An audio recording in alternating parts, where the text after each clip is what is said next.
오늘 본문의 말씀으로 우리가 기도의 제목을 삼기를 원합니다. 환난을 이기는 방법이라는 제목으로 말씀의 은혜를 함께 나누겠습니다. 다니엘은 이방 땅인 바벨론으로 끌려가서 많은 고생을 하게 됩니다. 그런데 결론적으로 다니엘은 그 모든 고생을 이겨내게 되지요. 그렇기 때문에 이 다니엘서는 많은 환난을 받았지만 그 환난을 믿음으로 이겨낸 책이다, 이렇게 말할 수가 있습니다. 예수님께서도 요한복음 16장 33절에 세상에서는 너희가 환난을 당하나 담대하라, 내가 세상을 이기었노라, 이렇게 말씀하셨습니다. 이기었노라 라는 말씀 앞에 세상에서 너희가 환난을 당하나 라는 말씀이 먼저 나옵니다. 여러분, 우리 성도들은 세상에서 환난을 당하는 것이 어찌 보면 너무나도 당연하고 그리고 마땅한 그런 일처럼 되어버린 것입니다. 애굽은 세상을 상징하고 바벨론은 환난을 상징한다라고 말할 수도 있습니다.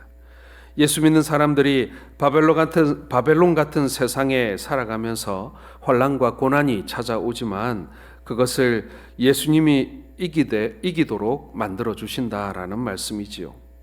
다니엘서의 의미는 이렇게 환난이 많은 세상을 살면서도 우리 성도들이 이길 수 있다라는 사실을 우리에게 알려주는 그런 말씀인 것입니다. 자, 그렇다면 먼저 우리가 살펴볼 것은 다니엘이 바벨론에서 당한 환난은 무엇인가 하는 것입니다. 첫째는 이 다니엘은 변화에 대한 환난을 겪게 됩니다. 사람들은 잠자리만 바뀌어봐도 스트레스를 받지 않습니까? 비싼 호텔에서 하룻밤을 자는 것도 좋은 것 같지만 매일 내가 집에서 베고 자는 베개가 아니다 보면 그것이 굉장히 불편하게 느껴질 수도 있습니다. 그래서 자신이 베고 다니는 베개를 들고 다니는 사람도 저는 본 적이 있습니다. 뿐만 아닙니다. 침대에 깨끗한 시트를 깔아 놓았지만 이것도 매일 덮는 이불이 아니다 보니 여러분 혹시 경험해 보셨는지 모르지만 이 호텔 이 이불이 사각사각 소리가 많이 납니다. 그러다 보니 깊은 잠을 자는 것이 방해받기도 하는 것이죠. 그래서 비싼 호텔에 들어갔는데 잠은 잘 자고 나오지 못하는 그런 경우들이 많이들 있습니다. 모든 것이 변화에서 오는 스트레스인 것이죠. 다니엘은 어떻겠습니까? 그저 낯선 호텔에 가서 잠자는 정도, 그 정도가 아니었겠죠. 유대에 살다가 바벨론으로 끌려간 사람입니다. 가보니 제일 먼저 힘든 것이 언어가 달랐습니다. 자신의 나라에서는 히브리어를 쓰던 사람들이 갑자기 갈대아어를 써야 했기 때문에 그렇습니다. 언어에서 오는 스트레스 얼마나 심했겠습니까? 뿐만 아니라 신분이 바뀌었습니다. 그래도 유대에서는 자유인이었고 그리고 어느 정도 사회적 지위가 있는 그런 사람이었지만 이 바벨론에서는 포로의 신분이었고 어느 정도 자유는 주어졌을지 모르지만은 사회적 신분 자체는 아주 비천한 피지배 민족의 그런 서름을 톡톡히 당해야만 했습니다. 음식도 달랐겠지요. 우리도 매일 김치를 먹던 사람이 외국에 나가서 매일매일 치즈와 버터만 먹게 되면 여간 곤욕이 아니지 않습니까? 오늘 다니엘은 이러한 자신을 둘러싼 모든 환경에 엄청난 변화 앞에서 스트레스를 받고 고통당해야만 했다라는 것이죠. 그것이 다니엘이 경험한 첫 번째 환난이었습니다.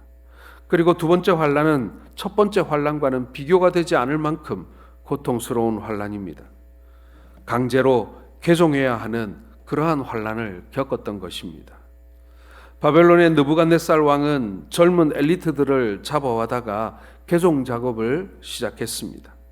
그 일환으로 이들의 이름을 바꾸게 됩니다.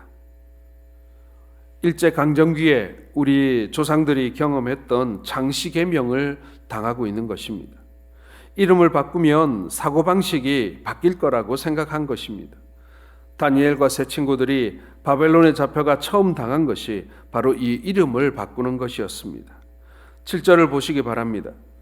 환관장이 그들의 이름을 고쳐 다니엘은 벨드사살이라 하고 하나냐는 사드락이라 하고 미사엘은 메삭이라 하고 아사랴는 아벳느고라 하였다. 이렇게 성경은 기록합니다. 여러분, 사람들 성경에 등장하는 사람 이름 앞에 이름에 엘이나 야라는 이름이 들어가게 되면, 이렇게 끝나게 되면 그 이름에 하나님을 뜻하는 단어가 들어갔다, 이렇게 보시면 됩니다. 그런데 그 이름을 바꿔버린 거예요. 다니엘은 하나님은 나의 재판관이시다, 그런 이름 뜻입니다. 그런데 벨드사살이라고 바꾸죠. 이 벨드사살은 벨의 금고를 지키는 자입니다. 이 벨은 이방 우상의 이름이에요. 하나냐는 하나님은 은혜로우시다라는 이름의 뜻인데 이름을 사드락이라고 바꿉니다. 사드락은 태양신으로부터 영감을 받은 자, 그런 뜻입니다. 다 우상과 관계가 있죠. 미사엘은 하나님같이 강한 자가 누구냐라는 이름의 뜻입니다. 참 이름 좋죠. 그런데 메삭으로 바뀝니다. 메삭은 미의 여신을 예배하는 자라는 뜻입니다. 아사랴는 하나님이 도우셨다라는 뜻인데 아벳느고, 느고라고 하는 바벨론 신의 종이라는 뜻으로 이름이 바뀌게 됩니다. 느부갓네살 왕이 이 젊은이들의 이름을 바꾼 이유는 너희가 그동안 섬겼던 여호와 하나님은 잊어버리라 라는 그런 뜻인 것입니다. 여러분, 오늘날도 우리 사회는 신문이나 잡지, 방송, 인터넷 등 각종 매체를 통해서 우리 속에 있는 하나님을 빼어내 버리려고 합니다. 하나님을 빼내고 하나님을 잊으라 라고 하는 것이 세상의 메시지인 것이죠. 작년까지만 해도 여기 밑에 큰 고개 사거리에 있는 큰 나무 세 그루에 크리스마스 트리 장식이 예쁘게 되어 있었습니다. 구청에서 나와서 크레인을 가지고 거기다가 별이며 여러 크리스마스 장식을 예쁘게 해놓곤 했습니다. 그런데 올해부터 그것을 못하고 있습니다. 파괴사 주지가 성탄 트리는 구청 마당 밖으로 벗어나서는 안 된다라고 항의를 했기 때문에 구청에서 더 이상 거기다가 크리스마스 트리 장식을 못하게 되었다라는 얘기를 들었습니다. 여러분, 세상은 이렇게 우리를 제한해 버리려고 합니다. 마당을 못 넘어오도록, 예배당의 문을 벗어나지 못하도록 우리를 가두어 두려고 합니다. 그렇다 보니 여기에 환란이 따를 수밖에 없는 것입니다. 바벨론은 피정복 국가에 대해서 그렇게 잔인한 나라는 아니었습니다. 그들은 유대인들도 바벨론에서 살 수 있도록 허락을 해줬던 나라입니다. 그런데 단지 이 종교 문제에서만큼은 대단히 엄격했습니다. 여호와 하나님을 섬겼다, 그것에 대해서는 강한 핍박과 극심한 적대감을 나타내었던 것입니다. 다니엘서 3장에는 다니엘과 세 친구들에게 느부갓네살이 황금신상을 만들어 놓고 거기에 절하지 않으면 극렬히 타는 풀무불에 던지겠다라고 위협을 합니다. 그런데 이 다니엘과 세 친구는 절하지 않고 결국에는 풀무불에 던지우게 되지요. 그런데 3명을 던졌는데 그 불 속에 4명이 있게 됩니다. 하나님의 아들 같은 이가 거기에 함께 있었던 것입니다. 예수님이 그들과 함께 하시며 그들의 생명을 보존해 주신 것입니다. 그래서 풀무불 가운데 살아나게 되지요. 다니엘서 6장을 보게 되면 바벨론이 망하고 메데라는 나라가 세워집니다. 그때 메도의 왕 다리오가 다니엘을 전국을 다스리는 총리 중 하나로 세우게 됩니다. 다니엘이 참 뛰어난 사람이었고 고든 사람이었습니다. 하나님 앞에 정직했기 때문에 아무리 털어봐도 먼지 하나 나올 수 없는 그런 사람이었습니다. 이처럼 다니엘을 흠잡을 것이 없다는 것을 안 대적들이 다니엘의 삶을 몰래 이렇게 따라가 보았더니 하루에 3번씩 예루살렘으로 난 창문을 향해서 그 창문을 열어놓고 여호와 하나님에게 기도하는 그러한 습관이 있다는 사실을 알아냅니다. 그래서 메대 왕 이외에 다른 존재에게 기도하거나 절하는 자는 사자굴에 던지우게 된다라고 하는 이 법을 이 다니엘 한 사람을 죽이기 위해서 만들어 놓게 되는 것이죠. 바로 함정을 판 것입니다. 그것을 알매도 불구하고 다니엘은 하나님께 기도하는 것을 멈출 수가 없었던 것입니다. 결국 다니엘은 사자굴에 던지우게 되었습니다. 그러나 하나님께서는 사자의 입을 막으시고 다니엘을 살아 나오게 만들어 주셨죠. 오히려 나중에 다리오 왕은 이런 계략을 짠 신하들을 잡아서 그들을 다니엘 대신 사자굴에 던져 사자밥이 되게 합니다. 17세기에 유명했던 청교도인 사무엘 리더포드라는 사람이 있었습니다. 이 사람은 신앙 때문에 여러 번에 걸쳐서 감옥에 갇히게 되는데요. 이 사무엘 리더포드라는 사람이 이런 말을 했습니다. 천국은 아무 핍박이나 아무런 반대 없이 은밀히 들어갈 수 있는 나라가 아니다라고 말입니다. 어떤 사람은 예수는 자기 혼자 믿는다고 교회도 안 나오고 전도도 안 합니다. 그렇게 천국 가면 하나님께서 나는 너를 모른다라고 부인하시지 않겠습니까? 사람들 앞에서 주의 이름을 시인해야 하나님 앞에서도 예수님이 우리의 이름을 시인할 줄로 믿습니다. 예수님이 우리의 이름을 시인하겠다고 말씀하신 것은 우리는 결코 그것을 잊지 말아야 합니다. 내가 예수님을 믿는 사람이라는 것을 공개적으로 드러내야 합니다. 그러다가 핍박이 오면 그것을 감내해야 하는 것입니다. 다니엘은 하나님을 섬기는 것을 부끄러워하지 않았고 그로 말미암는 핍박이 찾아왔지만 결코 굴복하지 않았습니다. 내가 예수님을 믿는 것 때문에 손해보는 일이 있다면 하나님이 100배, 1000배, 만배로 갚아주실 것을 믿었기 때문에 그런 것입니다.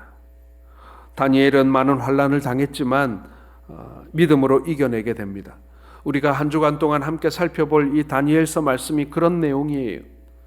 우리가 세상에서 환난을 당하고 불이익을 당하고 손가락질을 당하지만 그럼에도 불구하고 하나님이 우리 편이라면 우리는 넉넉히 이기게 될 것과 그리고 더욱더 하나님께서 주시는 은혜 가운데 살아가게 될 것을 우리에게 약속해 주고 있는 것입니다. 자, 그렇다면 이 다니엘이 어떤 환난을 이겨냈는가, 그 환난의 원리를 우리가 함께 살펴보기를 원합니다. 첫 번째로 다니엘은 뜻을 정한 사람이었습니다. 오늘 8절을 같이 읽겠습니다. 다니엘은 뜻을 정하여 왕의 음식과 그가 마시는 포도주로 자기를 더럽히지 아니하리라 하고 자기를 더럽히지 아니하도록 환관장에게 구하니. 왕의 진미와 포도주가 나쁜 음식이라서 그것을 먹지 않겠다라고 한 것이 아닙니다. 여기서 왕의 진미는 우상에게 먼저 바쳐져서 그들에게서 온 것입니다. 그래서 다니엘은 하나님을 섬기는 사람으로서 우상에게 바쳐진 음식을 먹어 내 영혼을 더럽히지 않겠다라고 한 것입니다. 사람들은 다니엘이 왜 너만 그렇게 유별나게 사느냐, 왜 너만 미친 사람 취급받으려고 하느냐, 신앙은 은밀하게 지키면 됐지 왜 사람들 앞에서 그렇게 드러내고자 하느냐, 네 앞에 놓여있는 부와 명예와 권력과 지위를 왜 포기하려고 하느냐, 그것을 먹어라, 진미를 먹어라, 포도주를 마셔라, 그것은 우상에게 바쳐진 것이긴 하지만 먹고 마셔라, 내 신앙은 내 혼자서 속으로만 가지면 되는 것 아니냐. 분명 바벨론 사람들도 그렇게 이 다니엘을 유혹했을 것입니다. 그러나 다니엘의 마음에는 우상에게 바쳐진 것은 안 먹겠다라고 하는 확고한 결단이 있었습니다. 바벨론 같은 이 세상을 살아가려면 사랑하는 성도 여러분, 저와 여러분들에게도 이러한 결단이 있어야 하는 줄로 믿습니다. 결단은 확고해야 합니다. 신앙생활을 해도 대충 하는 것이 아니라 진짜 그리스도인이 되겠다라고 하는 확고한 결단을 가지고 하나님을 섬기실 수 있기를 주의 이름으로 축원합니다. 대충 믿을 수 있는 것이 아닙니다. 그리고 대충 세상과 적당히 타협할 수 있는 것이 아닙니다. 그러다 보면 반드시 그것이 이 들통나는 날이 있고 그리고 더 이상 그렇게 살 수 없는 순간이 우리에게 찾아오기 때문에 우리는 그렇게 살 수 없는 사람들이다. 대충 적당히 타협하며 살 수 없다는 것이죠. 확고한 결단을 여러분 이 연초에 하실 수 있기를 바랍니다. 지금껏 어떻게 살아왔든 간에 이제 올해부터는 좌고우면하지 아니하고 하나님의 말씀을 온전히 붙들고 내가 믿는 사람답게 살겠다라고 하는 결단을 하실 수 있는 이 새해 첫 주가 되시기를 바랍니다. 두 번째로 다니엘은 하나님을 아는 사람이었습니다. 9절에 보면 하나님이 다니엘로 하여금 환관장에게 은혜와 긍휼을 얻게 하였다라고 말씀합니다. 하나님을 안다는 것은 여러분, 성경을 많이 알고 하나님을 종교적으로 안다는 그런 종교적 지식을 말하는 것이 아닙니다. 하나님을 단순히 머리로만 알았다는 것이 아니라 체험적으로, 개인적으로 안다는 것입니다.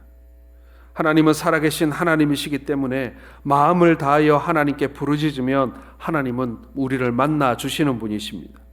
그리고 하나님을 만난 사람의 신앙이 진실한 것이죠.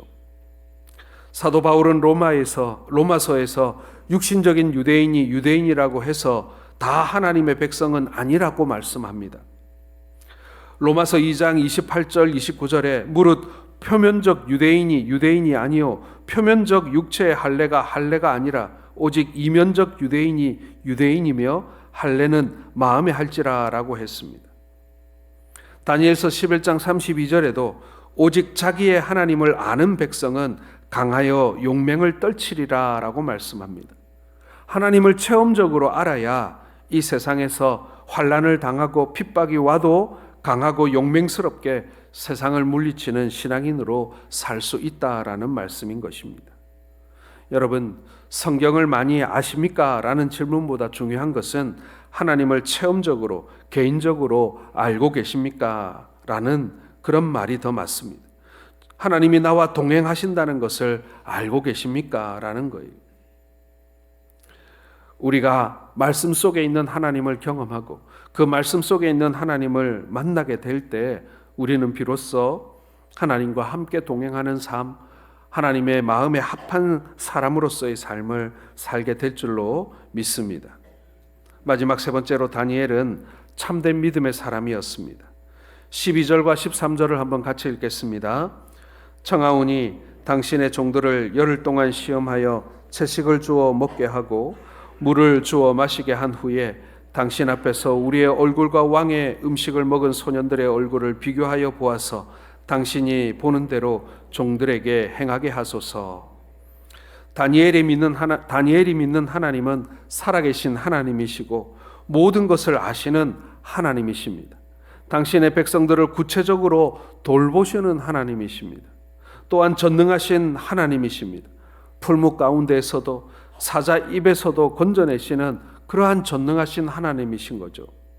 그리고 다니엘의 하나님은 조금의 헌신에도 큰 복으로 보답하시는 하나님이십니다. 다니엘은 이런 하나님을 향한 그런 참된 믿음을 소유하고 있었던 것이죠. 지금 자기를 둘러싸고 있는 수많은 우상들이 거짓이라는 것을 알고 있었던 것입니다. 사람들은 돌을 갖다 놓고 조각해 놓고는 신을 만들어 놨다라고 얘기하고 그 앞에서 빌고 절을 합니다. 나무를 가져다가 못을 박고 페인트를 칠해 놓고 그것을 신이라고 섬기고 거기에다가 빕니다. 여러분, 이것이 얼마나 어리석은 짓입니까? 도끼로 찍어도 말도 못하는, 입이 있어도 말도 못하고 귀가 있어도 듣지 못하고 다리가 달렸어도 걷지 못하는 그런 우상이 무슨 신이라는 말입니까? 사랑하는 성도 여러분, 우리가 예수의 이름으로 살게 될 때 우리는 세상의 그러한 헛된 우상들과 이거는 싸움이 될 수가 없는 것입니다. 말도 안 되는 일인 것이죠. 예수의 이름을 부르시고 예수의 이름을 찬양하시고 확고한 믿음으로 굳게 서시기를 주의 이름으로 축원합니다. 21세기를 살아가면서도 여전히 이런 우상들에게 절하는 사람들이 얼마나 많은지 모릅니다. 얼마나 어리석은 일입니까? 그러나 다니엘의 시선은 언제나 하늘의 하나님, 천지를 창조하신 하나님, 천지를 지금도 운행하시는 하나님, 지금도 우리에게 생명과 호흡을 주시는 그 살아계신 하나님에게 고정되어 있었습니다. 여러분, 우리의 눈도 마찬가지입니다. 우리도 주를 바라봐야 합니다. 우리를 지으시고 우리에게 새날을 주시고 그리고 이 한 해 동안 우리와 동행해 주실 그 주님을 바라보시는 우리 성도들 되시길 바랍니다. 우리가 환난도 만납니다. 시험거리도 만나게 됩니다. 유혹도 받게 됩니다. 그리고 실패도 하고 성공도 하고요. 그리고 육신의 어려움도 우리가 한 해 동안 당할지도 모릅니다. 그러나 그 매 순간순간마다 하나님이 우리와 함께 하심을 굳게 잡고 그것을 믿으면서 다니엘이 보여줬던 그 참된 믿음을 가지고 우리 주님 앞에 나가시는, 우리 주님과 함께 동행하시는 새로운 한 해가 되시기를 주님의 이름으로 축원합니다.